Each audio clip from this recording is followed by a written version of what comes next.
Ms. Bush is recognized for 5 minutes.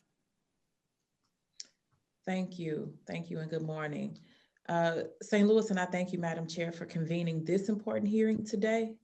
In my community in Missouri's 1st District, we face horrifying radioactive pollution, racist gun violence, and a dangerous shortage of affordable housing, all of which are made worse when our government too often fails to conduct adequate oversight.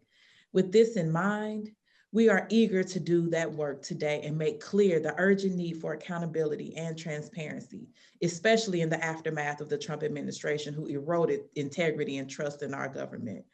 Ms. Hempowitz, you testified at a subcommittee hearing on government operations last month. During that hearing, the chair of the Council of Inspectors General on Integrity and Efficiency, Allison Lerner, testified, quote, "Currently, the government employees can avoid speaking with OIG auditors, inspectors, or investigators by quitting or retiring prior to being interviewed." Ms. Hempowitz, how big of a thing is this? Like, how often are retirement or resignation used to avoid questioning? Yes, ma'am. Thank you so much for the question. It is much more common than you would think. I encourage members of this committee to just page through inspectors general reports. One, they're fascinating, but two, you'll often see, we couldn't complete this investigation because the person left government and wouldn't answer our questions.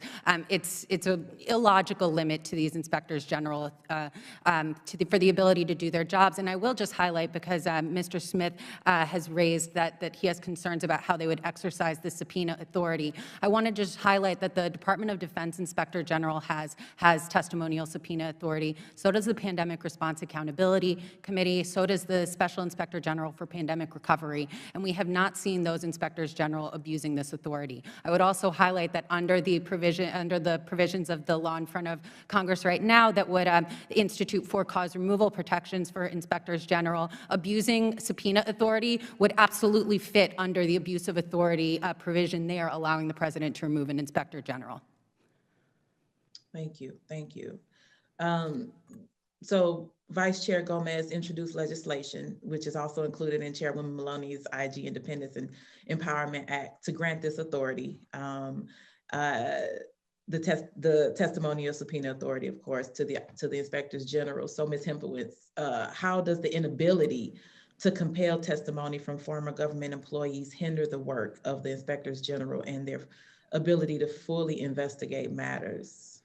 It completely undermines their ability to conduct fulsome investigations. And it's not just former government employees who have left service that are left out of inspector general, their jurisdiction, because of the lack of this testimonial subpoena authority. They're also limited when they're reaching out to, when they're asking questions of government contractors and subcontractors. And we've seen just how exponential the potential for waste is, utilizing government contractors and overutilizing government contractors. And so I think this limit to IG authority should be concerning to members of both sides of the aisle.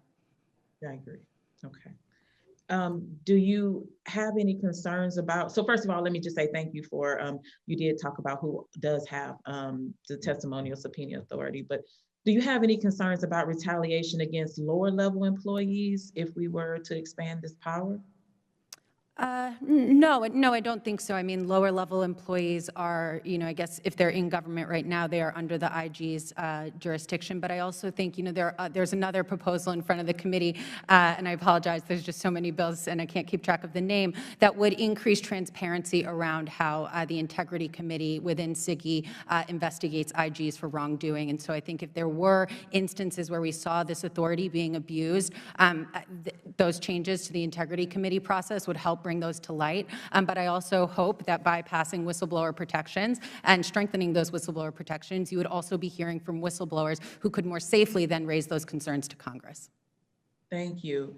And Allison Lerner, the chair of the Council of the Inspectors General on Integrity and Efficiency, also told the subcommittee last month, and I quote, "Frequently having the authority means that you don't have to use it. So in situations of voluntary cooperation follows instead of the need to compel cooperation." So Ms. Hempowitz, the Inspector General Access Act is another proposed reform that would close the loophole How would the Bipartisan Inspector General Access Act improve investigations into misconduct by federal attorneys? No, thank you for that question. It would make that oversight independent. Right now, oversight over Department of Justice attorneys accused of misconduct is done by an office called the Office of Professional Responsibility within DOJ. That is not at all independent, so it's within the agency's chain of command.